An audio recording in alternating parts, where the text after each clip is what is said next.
The Chaser. Film ini telah rilis tahun 2008. Film ini bercerita tentang seorang mantan detektif yang berprofesi sebagai mucikari.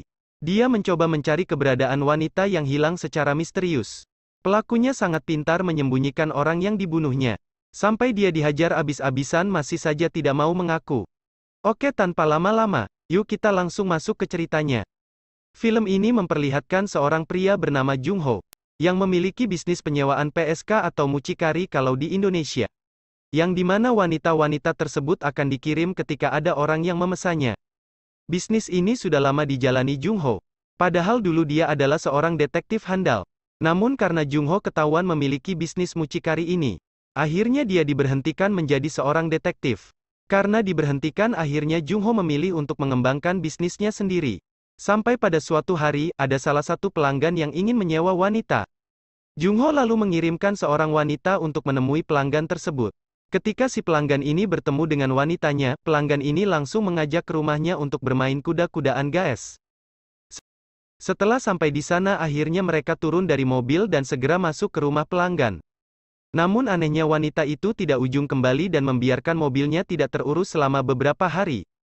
Di sini ada yang aneh. Kemana wanita itu pergi? Di sisi lain Jung Ho mulai khawatir akan wanita ini. Sampai pada akhirnya Jung Ho berhasil menemukan mobil wanita tadi di daerah distrik Mangwon. Di sini Jung Ho mengira wanita itu berkhianat dari bisnisnya. Akhirnya Jung Ho kembali ke kantornya. Di kantornya Jung Ho mendapatkan kabar bahwa bukan satu wanita saja yang hilang, melainkan ada dua wanita lagi yang tidak kunjung kembali. Hal tersebut membuat dirinya kehilangan pendapatan. Si Jung Ho ternyata memiliki asisten bernama Dungu. Dalam perjalanan Jung Ho mendapat telepon dari Dungu. Karena ada seorang pelanggan yang terus-terusan menolak karena tidak cocok dengan wanitanya. Karena hal itu, tidak ada lagi gadis yang tersisa. Tapi Jung Ho ingat dengan satu wanita yang bernama Mi Jin. Saat Mi Jin ditelepon, Mi Jin menolak dengan alasan sakit. Tapi demi pelanggan, Jung Ho memaksa Mi Jin untuk bekerja. Mau tidak mau Mi Jin terpaksa mengikuti kemauan Jung Ho. Jung Ho yang sampai di kantornya kaget mengetahui No yang belakangnya 4885. Merasa tidak asing Jung Ho mengeceknya. Dan benar saja sebelumnya sudah ada dua wanita yang dikirim ke nomor ini. Namun dua wanita tersebut masih belum kembali. Dan sekarang Mi Jin dikirim untuk menemui pemilik nomor tersebut.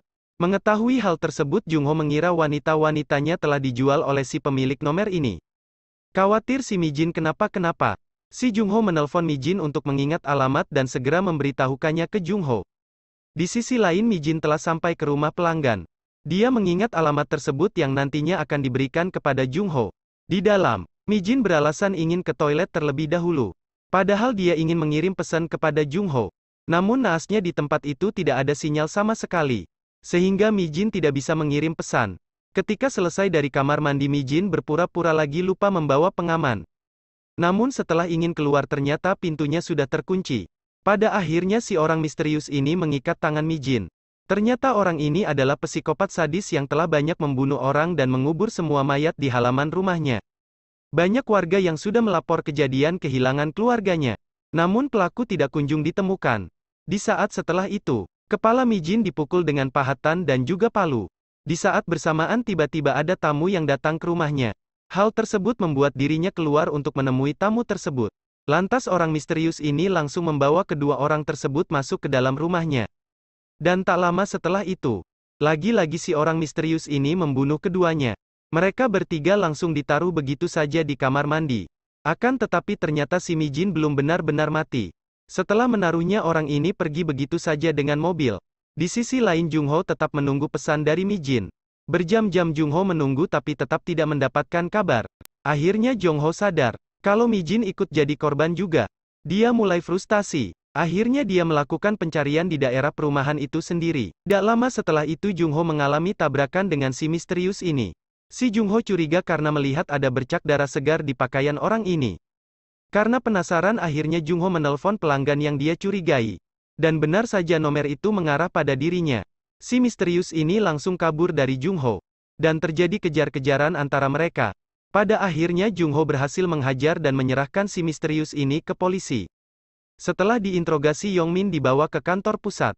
Jung Ho yang ingin kembali mobilnya. Melihat mobil yang dikendarai Yongmin. Di dalam mobil Jung Ho menemukan kunci rumah.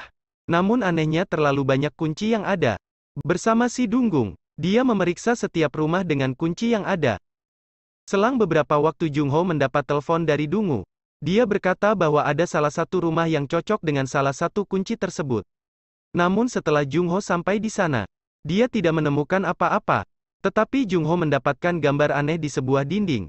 Merasa kesal, Jung Ho kembali ke kantor polisi. Dan dengan kekerasan menghajar Yong Min. Akhirnya Jung Ho mendapatkan informasi suatu tempat di Mangwo. Mangwo dulunya adalah tempat kerja Yong Min.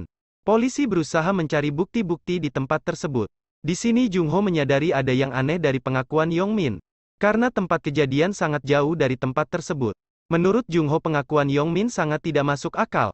Karena bukti tidak ditemukan, akhirnya Yong Min dibebaskan. Jung Ho yang mendengar berita ini langsung pergi ke distrik Mangwon karena merasa Mi Jin masih hidup. Di sisi lagi Mi Jin berusaha kabur dengan memutuskan tali menggunakan pecahan lantai. Hal tersebut ternyata berhasil dan membuatnya keluar dari rumah tersebut. Tidak lama setelah itu dia pergi ke toko untuk menelpon Jung Ho. Namun Jung Ho ternyata tidak mendengarkan, ponselnya berdering. Tiba-tiba tanpa disadari Yong Min datang ke toko yang sama untuk membeli sesuatu. Penjaga toko kemudian bercerita bahwa ada seorang wanita yang sedang terluka dan akan dibunuh. Mengetahui cerita pemilik toko, Yong Min menyadari bahwa wanita tersebut adalah Mi Jin yang kabur dari rumahnya. Yong Min kemudian meminjam palu dengan alasan untuk berjaga-jaga dari pelaku pembunuhan. Namun nyatanya palu tersebut digunakan untuk membunuh pemilik toko. Tidak hanya itu, Yong Min juga langsung membunuh Mi Jin di tempat dengan memotong kepalanya, dan sadis. Jung Ho yang melihat ada kerumunan orang dan polisi penasaran dengan apa yang terjadi. Dan benar saja dirinya telah melihat Mi Jin sudah tewas dengan mengenaskan.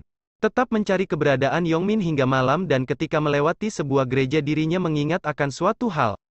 Salib yang ada di situ mirip sekali dengan gambar yang ada di rumah Yong Min waktu itu.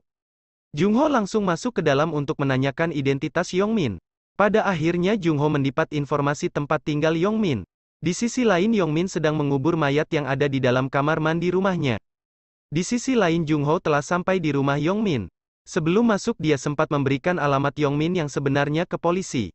Dan jika Jung Ho tidak kembali bisa dipastikan Jung Ho sudah tewas. Akhirnya bertemulah mereka berdua.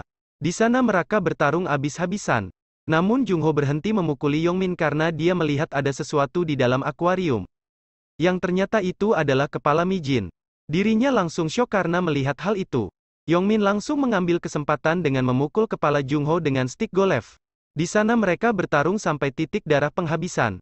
Singkat cerita Jung Ho berhasil menang dan ingin membunuh Yong Min. Tetapi polisi datang tepat waktu. Menahan Jung Ho agar tidak membunuh Yong Min. Setelah kejadian itu polisi langsung menggali semua mayat yang ada di halaman rumah sebagai bukti. Nah, begitulah kira-kira cerita dari film ini. Bagi kalian yang penasaran dengan film ini silahkan tonton langsung full movie-nya.